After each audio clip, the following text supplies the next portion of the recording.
For joining us today. We are recording this meeting, so you did just have a pop-up come up, so be sure to click that button. And I'm really excited to see the number of folks who've hopped on this training. I think it really tells us that this is important subject matter and something folks are really interested in. So thank you for joining us. My name is Caitlin Mason, and I'm the Outreach Coordinator at CYAM, and I'm going to be presenting today's training. Again, this is a two-part webinar series, so this is part one of two. And this is going to be the more data heavy and research-based of the two. And today we're going to be looking at youth and young adult cessation. So really looking at what we see in the prevalence data in terms of youth and cessation, what we know about youth and young adults, and also some resources that we have available. As a reminder, again, for those folks who hopped on, you are not muted on entry, so please do be sure to mute yourself.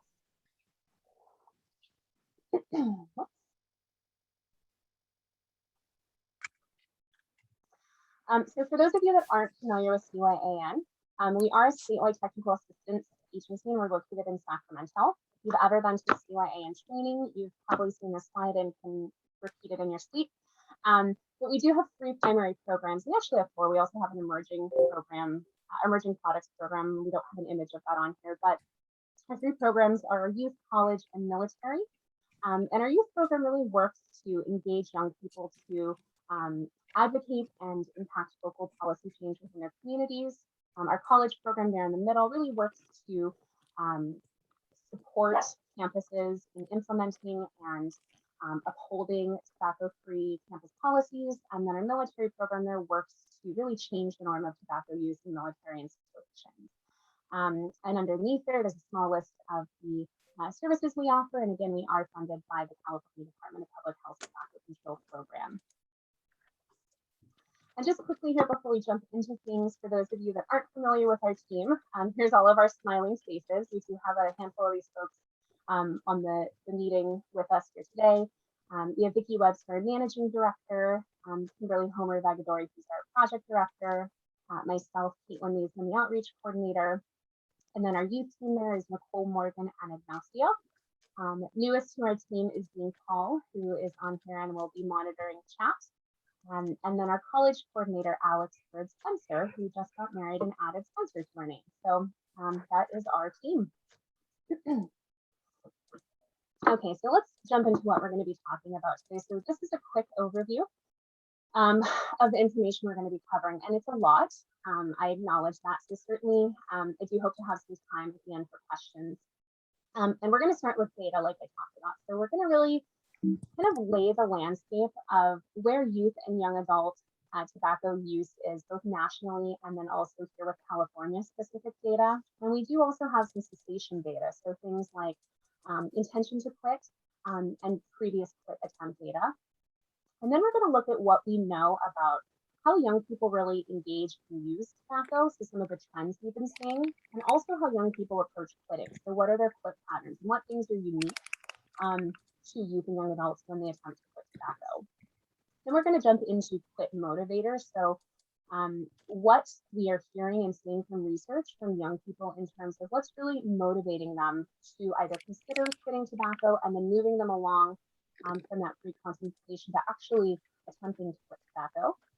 And then we're going to talk about how we support young people through that quitting process. So the types of messages that they're most likely to pay attention to related to tobacco cessation, the type of quit support they're most likely to access, and more importantly, the kinds of quit support they typically won't access.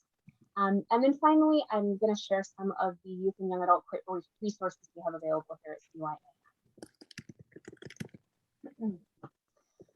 So jumping into section one here, and again, let me preface this by saying it's data heavy, so bear with me. And I'm going to start by sharing the most recent national youth data, and then jump into California specific data for both youth and young adults for us to compare. This is the most recent national data, and this is from the 2020 National Youth Tobacco Survey. And it's actually showing some really promising news, right? So just shy of about 2 million fewer US youth, so again, that's age 12 to 17, are using e-cigarettes compared to the last year. So again, great news. We saw e-cigarette use drop from about 28% in 2019 to that yellow line there with high schoolers at that 19.6%. And with middle schoolers, that's the blue line there at the bottom, we saw that at about 11% in 2019, and that's now just shy of 5% in 2020. So again, great news. Also, I don't have a graph included here, but the national rate for young adults, and again, this is 18 to 24, is right at about 8% for e-cigarette use.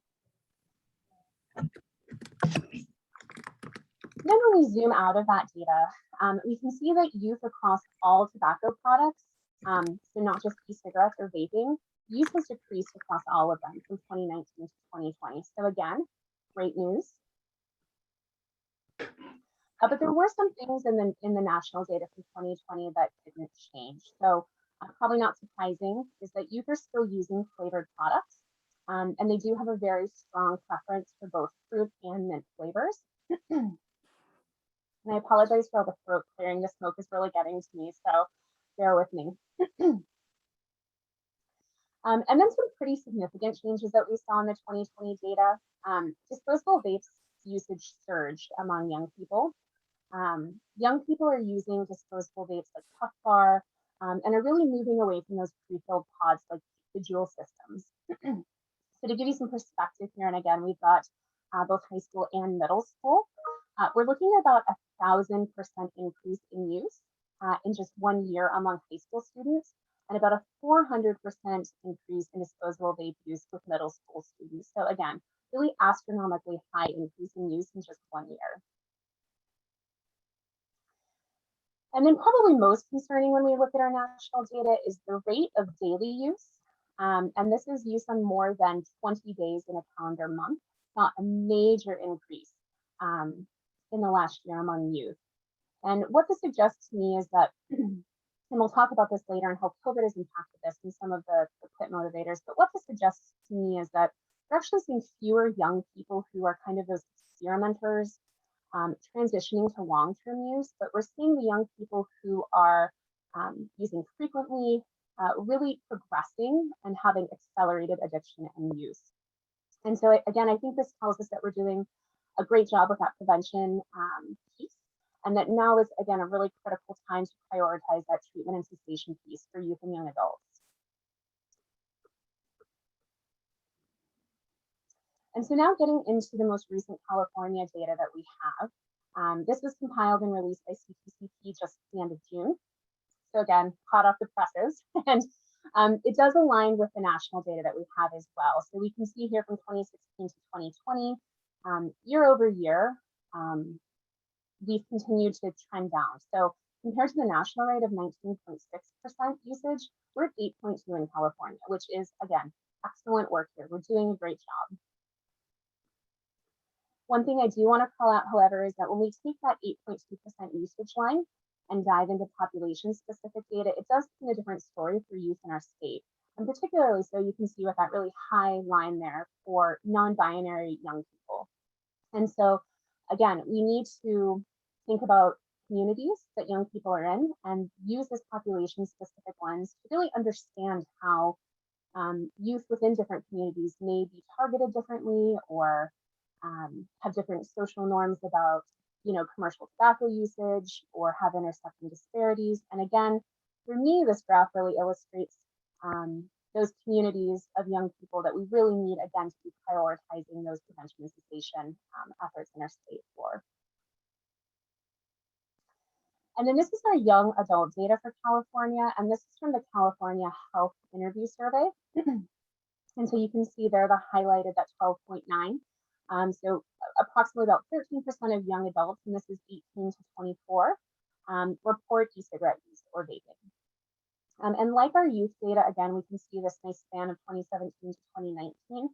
Our state is well under the national average across cigarettes, vaping, and marijuana use. So I do want to say that this is an important call out when we talk about marijuana with youth and young adult populations. We know that dual use is common with young people. And when we think about things like vaping nicotine and vaping THC, they look very similar in terms of mode of delivery, and also the products look very similar. So We need to not just be thinking about vaping cessation as tobacco cessation, but we also need to be talking about marijuana cessation when we're engaging with youth and young adults in treatment. And again, we'll touch upon that a little bit later. And then jumping into the prevalence data. So this is the data that we have on cessation for high school students here in California. And so again, this continues to be very promising. So this is 2018 to 2020. We can see that the quit attempt rate among young people nearly doubled in 2 years. So young people are attempting to quit, and they're doing so in large numbers. And so again, we really need to be focusing on those cessation resources for young people. It's a critical time because they're making the attempt and they're attempting multiple times to quit. And so this intention, again, this is intention for future cessation. So young people who are reporting on their intention to quit at a future date. And this is, again, California youth.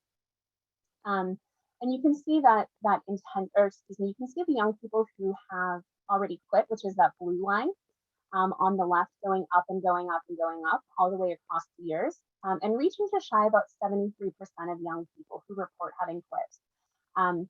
And then if you look at that sort of yellow bar there on the right, that 11.6%, those are the young people who do not plan to quit. So when I talk about those young people who may have already had an established addiction and we're seeing accelerated use patterns, that's really that 11% there.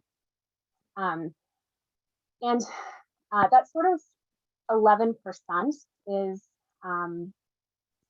related to COVID, related to changes in products. And again, we'll talk about sort of those trends in the next section. And then that blue line, again, we can see already quit, I plan to quit. And yes, I plan to quit sometime, but maybe not in the next month. So again, even if they're not quite ready to quit, they're thinking about it, they're in that pre-contemplation. So again, young people are mobilizing and are motivated. And then this is the last data slide here. You've all done very well. And this is the quit attempt and quit attempt intent rates among young adults here in California. I do want to call out this is 18 to 29, not 18 to 24, so a little bit bigger age bracket there. But again, we can see that both quit attempts and intention to quit are high in this bracket of young people. Nearly 70% of young adults are planning to quit in the next 6 months, and just over 63% have already attempted to quit in the past 6 months. So both attempts and intentions are high. And I think I probably stressed it a lot, but what I want you to take away from all of this data is that it really does tell a story that youth and young adults in our state want to quit or are planning to quit vape and tobacco products. And we can see in this data that more than half of youth and young adults living in our state have attempted to quit in the last year. So again, so much of what we do is dispelling that misperception that young people don't want to quit, because the data shows us that that's not true. The data also shows us that quitting is a priority for young people, because we can see it's an intention and there have been multiple attempts. So again, this idea that quitting isn't a priority or that young people don't want to quit simply isn't true. And then finally, we really do have to change this idea that young people don't think that vaping is problematic. That's not to say all young people do, right? There are a lot of misperceptions that need to be dispelled with young people. But we do know from research that the #1 quit motivator for both youth and young adults is health. They're fearful of future health impacts or current health impacts. So again, making the assumption that young people don't see tobacco use as problematic is not correct.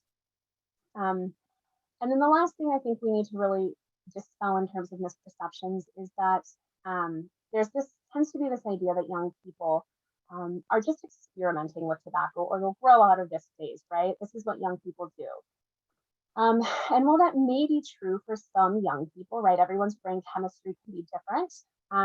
We do also know that the levels of nicotine in the products that these young people are vaping are significantly higher than, say, combustible cigarettes, right? And so that likelihood of developing nicotine dependence is much greater. So again, we need to react and dispel that idea that it's just a phase, because these aren't products that lend themselves to just being a phase, right? And I think what's so interesting about these misperceptions, just as a side note, is that so much of the work that we do with young people is about challenging misperceptions of vaping, right? So this idea that it's safer than smoking, or that it's just flavors, or that it's not addictive. But we also have to be humble, right? And challenge our own misperceptions that we might have as adults about youth tobacco use as well. So everybody give yourself a round of applause for making it through data. Well done. Okay, so now we're going to jump into what we know from research about how young people use tobacco, what kind of trends we're seeing, and also what we know about how they quit tobacco. So historically, the majority of tobacco initiation really happened by the age of 18. Now that's about 90% of young people, and that initiation we're seeing is now going well into early young adulthood, and about 99% of folks are going to initiate tobacco use by 26.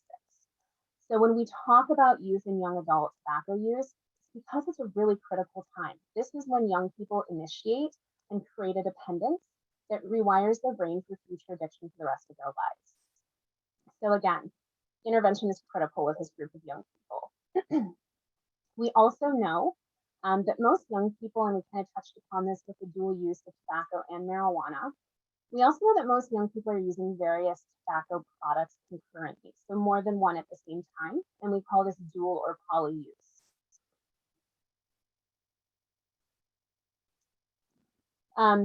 We also know that the majority of young people, again, we saw this in the national data and the California data, are using flavored tobacco products.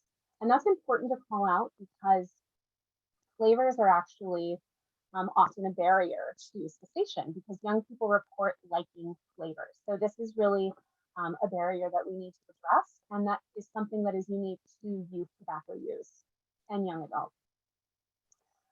Again, the disposable vape use has surged among youth and young adult populations. And again, something like a puff bar, which is less than $10, is about 50-ish, we estimate, combustible cigarettes. But we know that that nicotine delivered per puff is much higher. So again, higher rates of nicotine, more addictive products, flavors, and again, that's why dispelling those myths is important and understanding these patterns, because these patterns impact how young people also approach quitting. But here's the good news, right? Youth and young adults are the most likely to attempt quitting vape and tobacco products. We see that in the data and we see that in the research. And we also know that youth and young adults are more likely to be successful when making a quit attempt compared to adults. Youth and young adults are also likely to attempt to quit multiple times. Again, we saw this in the data. Roughly about 40% of high school students report attempting to quit 6 or more times in the last year. So that takes a lot of motivation, right? Continuing to attempt 6 times. So let's think about how many opportunities for intervention there were there to present this young person with a resource or treatment, right? And young adults, over 70% of them report at least 2 or more quit attempts in the last year. So again, young people are motivated, young people want to quit. Unfortunately, though, we do know that young people are also the most likely to quit without support. And so, you know, we'll see common approaches to quitting as like, I'm just going to quit cold turkey. I'm just going to stop abruptly. A lot of times we'll see in young people just giving their device away, right? Because we know a lot of young people share devices or it's something they do socially with friends. So I'm just going to give it away and quit that way. Or socially withdrawing, right? So limiting that interaction with maybe the friends or the older sibling who might vape or use tobacco products. But overall, they're just stopping, right? And they're doing it without support. And youth and young adults in particular under 21 will experience something that's called unintentional quitting. So this is quitting due to lack of access to your product. So these aren't necessarily folks who had planned to quit, right? They didn't set a quit date, they didn't anticipate, but were rather forced to stop using tobacco because they could no longer access the product, but then ultimately maintain that cessation.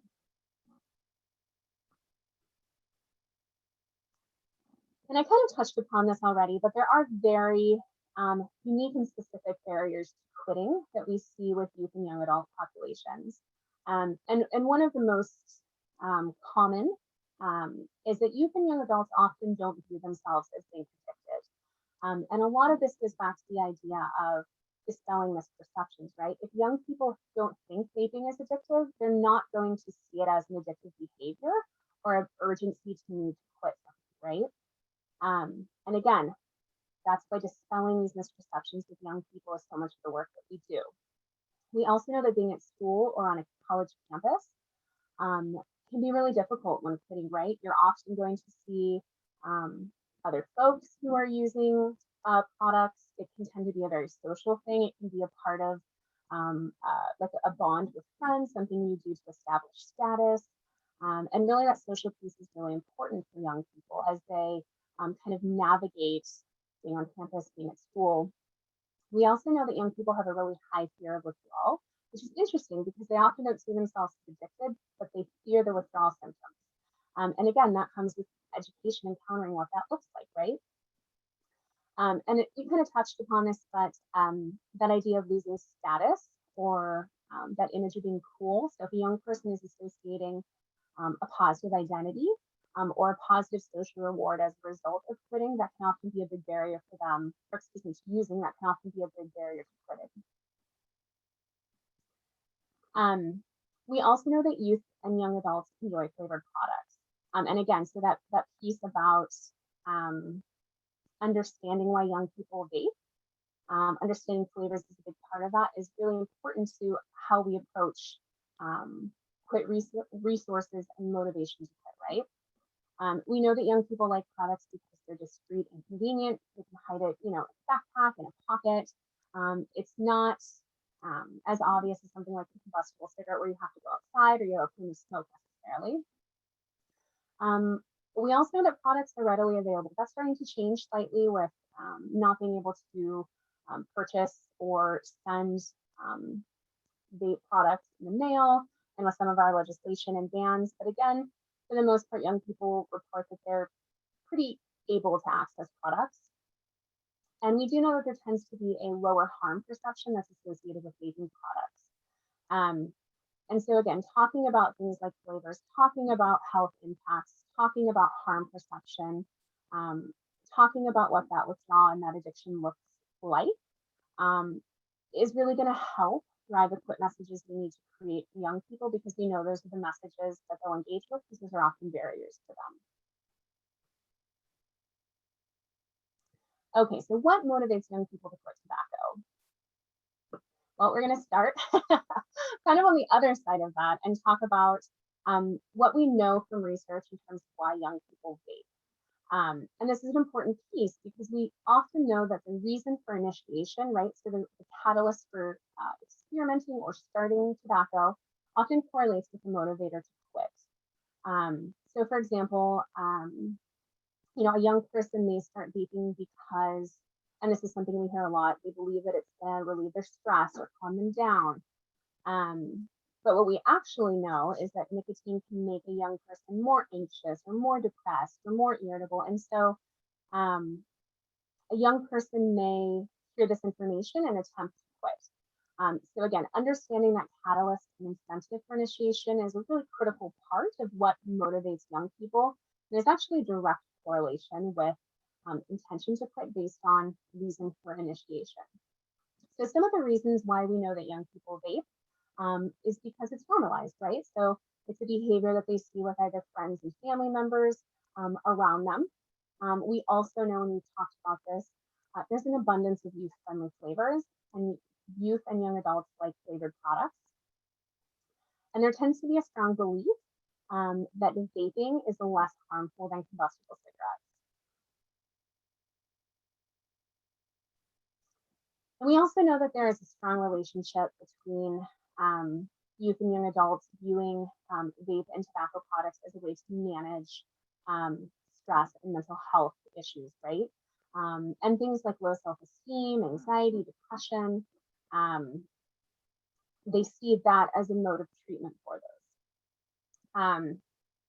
There's also a strong belief among youth and young adult populations that vaping will create a positive outcome. So things like weight loss or image perception, right? Looking cool,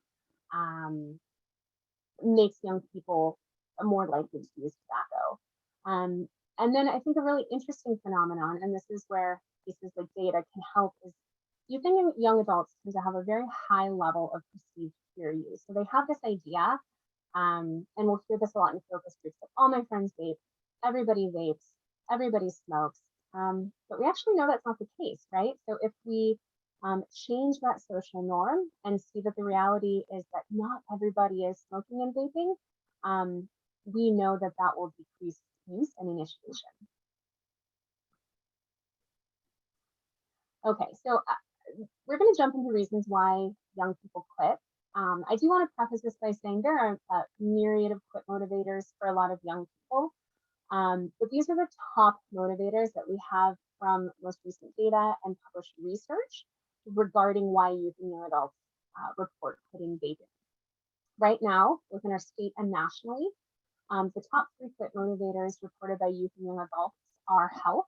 And that's not just overall, that's right now, mental health and also future health. So we'll hear from young people things like, I want to join the military and I want to be able to run, or I want to be a firefighter, so I want to keep my lungs healthy. So not just current health, but also sort of that future aspirational piece. The financial side, and this is in order. So number 1 is health across the board. The second motivator for quitting is financial, so the cost. We know that there's a huge correlation with cost of products and a decrease in youth use. And then also the piece about addiction. So young people value the sense of independence, the sense of freedom. And so the idea of being controlled by addiction often motivates them to quit because they don't want to be tied to the identity of addiction or feeling like they can't stop something. And then some of the other quit motivators that we hear from youth and young adults is athletic and academic performance. But not just necessarily grades, right? We'll hear things like, I want to be able to sing, or we hear this from, and see this in research from college students, is that they even reference sexual performance, right? And so that's maybe not something we want to like create a resource around, but thinking outside of just athletic and academic, right? It kind of filters into all the facets. Another thing we hear is self-improvement. Or calling that like a value judgment. So young people will report not wanting to vape because they don't want that to be part of their image. So this idea that like vaping is bad, or it's not something I want to be affiliated with, or a connotation I want. So they're viewing it as a negative part of their self, and so quitting it will improve their view of themselves. And then again, we've kind of talked about this, that negative social impact. So we'll hear a lot of things like, my girlfriend or my boyfriend hate when I vape, my friends don't like when I do, or things like missing out on situations, social situations. I'm always having to leave to go vape, or even the impact and toll it has on having to hide use, right? So excusing yourself, hiding it. And then also something else we hear about is that external or extrinsic motivation. So this would be things like parents, friends, or family members who are maybe encouraging them to quit, or also because of something like disciplinary action and having to quit. We also hear about things like physical appearance. I don't want to look old, I don't want my teeth to be yellow, setting an example, so role modeling behavior. So there's a big pull with younger siblings, not wanting them to initiate use as well, or younger cousins. Something that comes across more in research and data with high school and middle school students is this idea that they're too young. I'm too young to be addicted. I'm just a young person. I don't want to start this so early in life. And then also this idea that vaping is no longer rewarding. So this circles back to the motivator for initiating use, right? So if you're, initiating use because um, you think you look cool and your friends vape, um, but your friend's not vaping and you can't stop, like that reward is no longer filled, right? Or that piece about I vape for my mental health, make me feel less stressful or less stressed or less anxious, but you don't feel that way. So that initial motivator to start vaping is no longer filled. And then we do see, and I want to call this out, some variations in motivators between youth and young adults. Um, we've kind of just been grouping them together as young people, but there are some really specific different motivators. So youth, so this is age 13 to 17, report being more motivated by things like performance. So this idea of my future self or playing sports is a top motivator for young people, and much less so for young adults. So that would be college aged 18 to 24.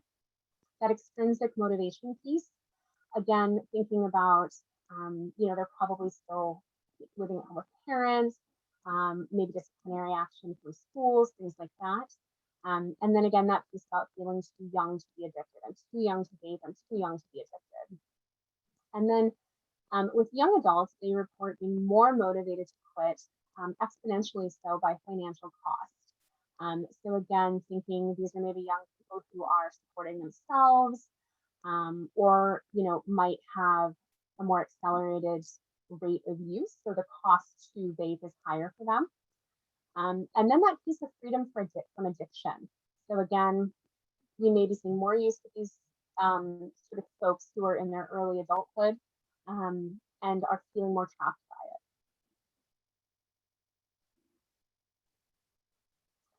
And I do want to touch briefly about how things have changed as a result of COVID. And again, this lines up with the data that we're seeing nationally and here in California, which is that we are seeing experimenters, so young people who are maybe starting to use tobacco products, decrease their use. And again, this can be related to that access piece, right? Not being around friends, more time around parents, and also a lot of the health messaging about COVID. But we are seeing those sort of regular users. So those young people, that 11.6% who are using more than 20 days, increasing their rates as a result of things like boredom or stress. And we're seeing that acceleration in addiction there with their use patterns. So again, critical time for cessation for young people. And in terms of what we are hearing with COVID and quit patterns. So this is from the American Medical Association. And the most recent data that we have is that roughly about a third of young people are reporting that they've quit vaping. So this is 13 to 24. So this is youth and young adults together. A third report they've reduced their product use, and a third actually report that they've increased it. So that qualitative and quantitative really match up. And then in terms of reasons for quitting or reducing use that we're hearing, health concern, particularly lung health, right, with a lot of the health messaging related to COVID is number one. COVID susceptibility, so being more susceptible to contracting COVID, the fear of their parents finding out because they're more time at home, less friend exposure, and then again, that lack of access. I want to call out something about lack of access. So this was something that was really more of a barrier for folks under 21. What we actually saw in research and surveys completed by young people over 21 was that lack of access didn't necessarily reduce their use, but it actually just changed how they got their products. So instead of, buying it from a friend or going online, they talked about just getting a puff bar from the gas station because it was easier. So type of product access changed for that young adult group. And again, this will be interesting to see how this all changes as young people are transitioning back to school and in-person learning. But this is what we know so far. Okay, so how do we support all of these young people that we know are motivated to quit, are wanting to quit, or are attempting to quit right now. So we know that young people, in terms of the type of quit resources they're most likely to access, um, we know that youth are more likely to dislike hotlines and phone support, right? Um, a young person is not going to call a hotline. I don't think college students probably would either, to be honest. I don't know that adults would anymore. We are not people who use phones, right? Um, we also know that youth are more likely to access app-based quit support. So particularly things like games or apps, not necessarily text. And they want something that they can engage with that is both free and anonymous. So that piece about clearance is really important. And we know that young adults are more likely to dislike group quit tools, but they tend to be more open to in-person intervention. Um, we know that young adults are more likely to access text-based quit support, whereas youth are not. And again, that piece of that in-person treatment, so we know that they are more likely to walk into a health center or talk with a counselor, whereas youth tend to want that more anonymous app-based response.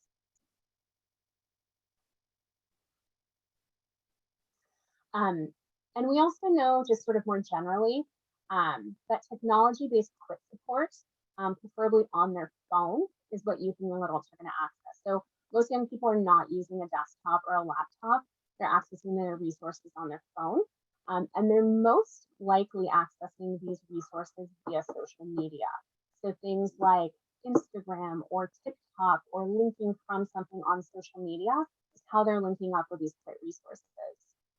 And they like things that are interactive. So they want to be able to do a challenge, or like a quit win challenge. And this is something that we've also heard in focus groups. This isn't just from research. Things like, I want to engage with my friend, or my friend and I quit together and we were able to track who had gone longer. So that piece of being able to interact with it and having it be actionable was really important. And then also practical. They want actionable tips.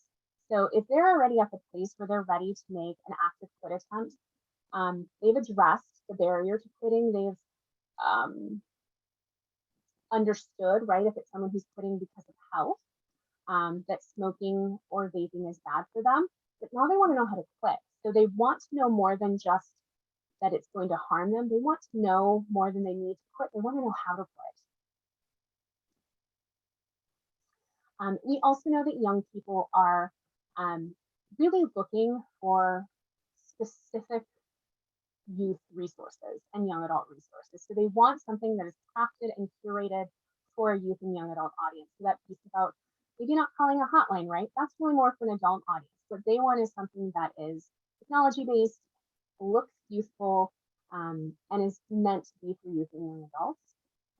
And they also want the message to highlight not the dangers of tobacco, or maybe like, you should quit, here's how you quit, but also there are positive outcomes of quitting, right? So you might be able to concentrate more in school. You'll probably be able to, perform better at your basketball game. So really highlighting that positive piece is also really critical for young people. And we also know that, and we'll talk about this in the second webinar, that positive health messaging is more likely to be engaged by young people than scare tactics. And then also they really want their quit support to address, and again, I feel like a broken record, I've said this a lot, they want it to address that reason for tobacco initiation and also the motivator to quit. And we know that addressing both of those in a quit resource has a direct correlation to success. So again, really, taking on those barriers to cessation and really getting kind of to the core of the motivator to quit as well.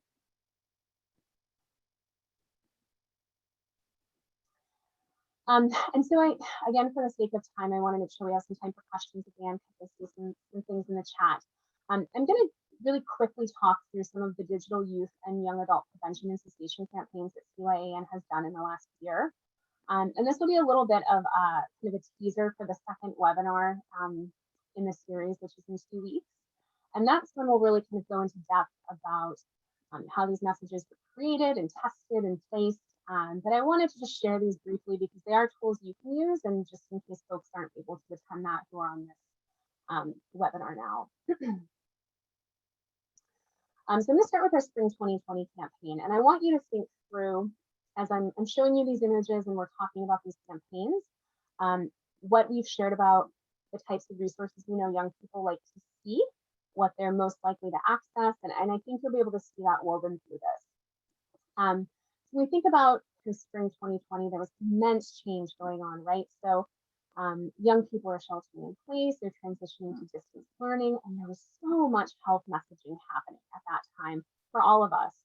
And young people were expressing that they felt flooded, and there was all of this information that they needed for tobacco and the link with, vaping and COVID, and it felt scary, and it felt inaccessible. And what we heard from young people was that they really wanted to see messaging that actually addressed the way they were feeling. And those things really fell into three buckets: where what is going to help me right now cope with stress and anxiety without tobacco, address these feelings of loneliness without tobacco, and manage my boredom without tobacco. And so it really came across as this sense of urgency and also this need for, again, actionable tips. And so we worked with youth and young adults. We did a full round of consumer testing.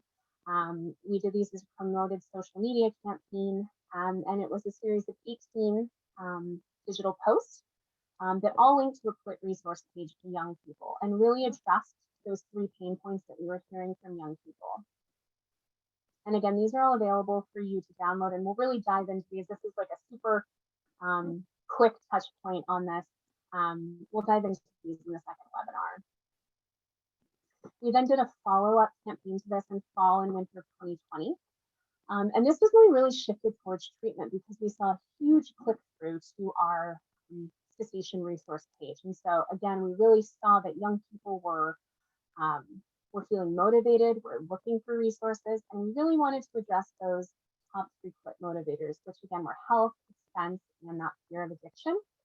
And not just touch upon them, but also link those to actionable tips to manage cravings, to manage those triggers at home. And so again, we took all those motivators for youth and young adults and we put them into a social media treatment campaign.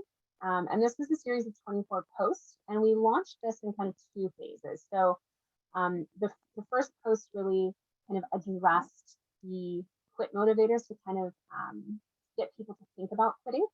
And we saw that a lot of these posts were being bookmarked or sent. So maybe people were sending them to their friends. And then later in the campaign, we transitioned to actual tips, right? So set a quit date, build a quit team, journal. And what ended up happening was the click-through rate skyrocketed because we actually saw that sort of theory of change happen, which was we were getting more likes in the beginning, fewer click-throughs, and then by the end of it, we were getting fewer likes and astronomically higher click-throughs. And it was a really successful campaign, and we spent a lot of time really crafting these. And prior to launching, we had this campaign reviewed by over 100 youth and young adults throughout our state. We had the California Workers Helpline review it, and also a handful of local cessation experts and physicians. So again, these are on our website for you to download and use. And then this is our little smaller companion campaign. And this was just, again, a positive sort of super quick, super direct, really kind of building off of the momentum of maybe young people who are making resolutions to quit. And this ran through January. And again, all of these are free for you to download, and we can customize these to direct young people to, if you have a campus website, the Cessation resources, or a quit resource that you'd like to link to. But all of these send young people to our CYAN quit page. And this is available in both English and Spanish. And you can see right there on the top, this links young people to our digital quit kit. So again, this is specifically created for youth and young adult audiences. And it includes tips and free resources, recipes for flavored water, recipes for toothpicks to chew on, and there's journal prompts to help them through their whole quit journey. And we also have this available in Spanish. And then these have not been released yet, but these will be released as part of Latinx Heritage Month through September and October. We had these messages translated into Spanish and worked with a Latino Coordinating Center. And this will be a downloadable app that's made available on our website as well. You made it. We're wrapping up. You made it through the webinar. So I kind of talked about the second webinar portion that we have here. So if you have not registered for this yet, Dean Paul is going to pop the registration link in our chat box. Again, this is going to be an hour-long training, and this is going to be more of a case study. So this is really going to be looking in depth at how we crafted those messages, how we tested them with young people, and how we place them on social media, and then kind of our lessons learned. So really looking at the type of health messaging, the type of images, and our outcomes. And then also we have a very, very short and painless, I promise, evaluation on today's training that Dean Paul is going to pop into the chat for you as well. It will take less than 60 seconds. It's really helpful for us to see how we did, and also gives you the opportunity if there are other trainings that you'd like to see or other materials or information. We'd love to hear that from you as well. And then finally, this is my contact information. It does look like we've got about 10 minutes or so for questions. But if I'm not able to get to everyone's, by all means, please feel free to send me an email, and I'd be happy to connect with you that way. I'm going to go ahead and stop sharing my screen. So Caitlin, the very first thing that everyone wants to know is this recording going to be available? It is going to be made available. So we will share this in a follow-up email with the slides, and also put this on our website as well. And then are there going to be slides that accompany the recording, or will they be able to see those on the recording? Good question. Yes, we will be sure to send the slide deck as well for you. Okay, perfect. And then there are a few other questions in the chat, so I'll start from the first one that I saw. Is there any information about COVID virus being spread through smoke, vapors exhaled?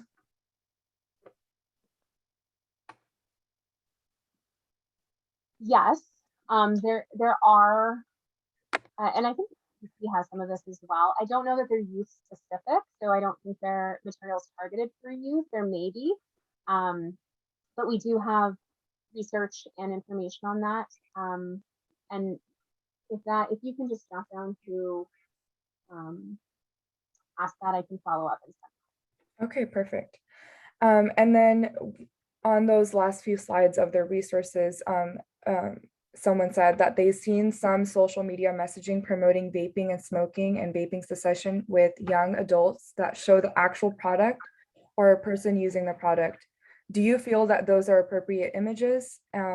Personally, they said that they would focus on positive social norms and promoting healthy images that like the ones that we were showing. So a little bit on that. Yeah, I'm just scrolling through because there's a lot there to see the questions. So I would never suggest promoting vaping as a cessation tool for youth and young adults, right? The healthiest thing a youth or young adult can do is to quit. And we have the resources and tools to help them along with doing that. We tend to think of, and part of the marketing of these products, and that's sort of the case that Big Tobacco makes, is that these are cessation tools, but we know that that's not true. And so I agree. I'm looking at your notes here that focusing on that positive social norming with young people, focusing on the benefits of quitting, focusing on what life looks like when you're vape free, is really a more proactive approach for young people. And we also know that those are the kinds of messages young people want to see through our focus groups and through research. It's positive messaging, it's happy faces. It's not the scare tactics. It's not about this idea of like switching products, because we know switching isn't quitting, right? And so for young people, it's really drilling home and emphasizing that you want to quit and you can live vape-free. Anything else? Ray? These are great questions. Someone would like to know if they can use the presentation PowerPoint in future Youth Coalition meetings. Yeah, we're happy. This will be recorded if that's something you'd like to share, and we will have the slides. You're welcome to access any of that information that you find helpful.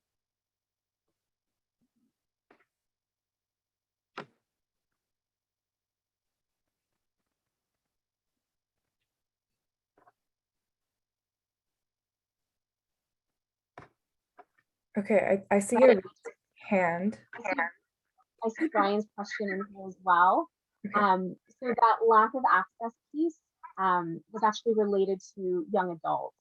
So it was young adults who were then just going to a local gas station because it was easier to access them versus, like going to a vape shop or making that trip. It was just quicker accessibility. So it wasn't youth. It was that the young adult at 18 to 29. And then Cynthia, you can go ahead and unmute. Started to type my question into the chat, but it just got really long, so I thought this might be a little fast. Sure, no worries. Cynthia Knapp with Stay San Diego. And there was a slide earlier in the presentation talking about the rate of use for tobacco products and marijuana. And I was reading the footer and it looked like the questions that the survey asked were different for the different products. And I was hoping you can maybe elaborate a little bit more about how that data was captured. I need to unmute mine itself now. So Cynthia, is this for the young adult marijuana use? It was a slide, it was at the quarter after mark, if that's helpful for you in finding it. I was looking for a slide number, but I didn't see it. But it tracked e-cigarette use, I believe regular cigarette, combustible cigarette usage, and then marijuana usage. Yeah, so that was the tobacco and marijuana use with young adults. So that was not something that we collected. That was from the California Health Interview Survey. And so that was compiled and put together. So we it was a little bit of a patchwork of the youth and young adult data that we have from CPCP. We did not collect that, so I wouldn't be able to sort of speak to how that was put together. But that's certainly something I can link to you, and I think you'd probably be able to see the exact questions of how that was collected for, are you just wondering if that was like daily use or if that was anytime use? Is that kind of what you were curious about? Yeah, kind of. It sounded like the questions varied by the product type. It wasn't like the same question for each type of product. And I was just curious the rationale behind that and how that added or took away from the data capture. Yeah, it's a good question. I wish I knew it. But unfortunately, again, it's not something that we were part in collecting or crafting. But it's a good call out because the best data that we have isn't necessarily the most cohesive, right? Like some of that is 18 to 24, some of that is 18 to 29. We have to pull from multiple sources. So that is the best of what we have that's most recent and available here in California. And I'd be happy to share that document from CPCP. Great question. Yeah. So we've got about 3 minutes left. If anyone else has any pressing questions or thoughts, again, we very much appreciate you completing the evaluation. Let's see if we have more questions.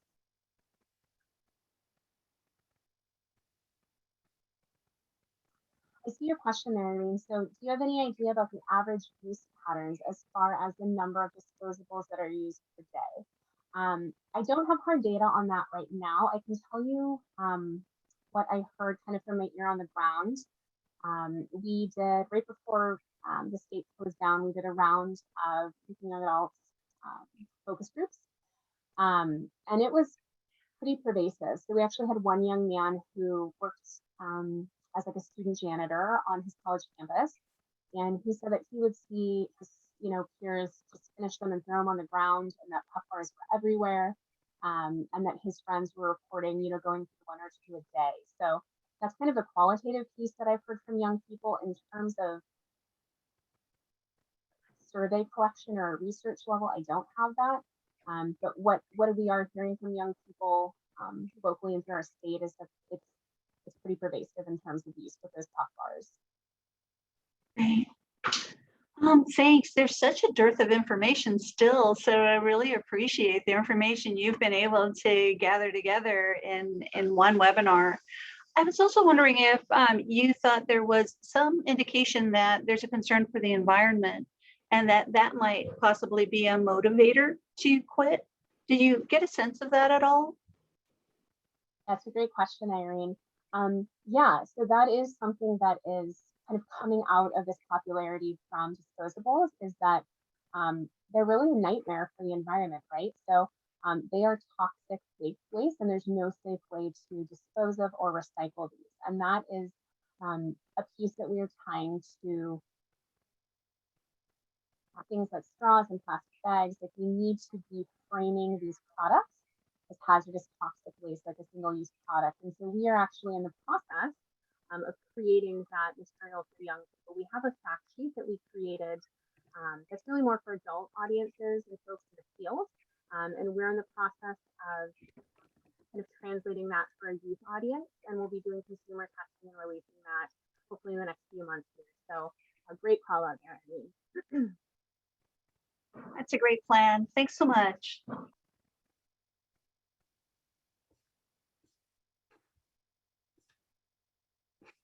Okay. Well, again, thank you all so much for joining us today. Again, if you have not registered for the second portion of this webinar, that Sheila case study, we have that link in the chat, and you can also access that on our website. And please do, again, we appreciate you just taking a minute to do that survey for us. So again, thank you everyone for joining, and hopefully I will see you in 2 weeks for part 2 of this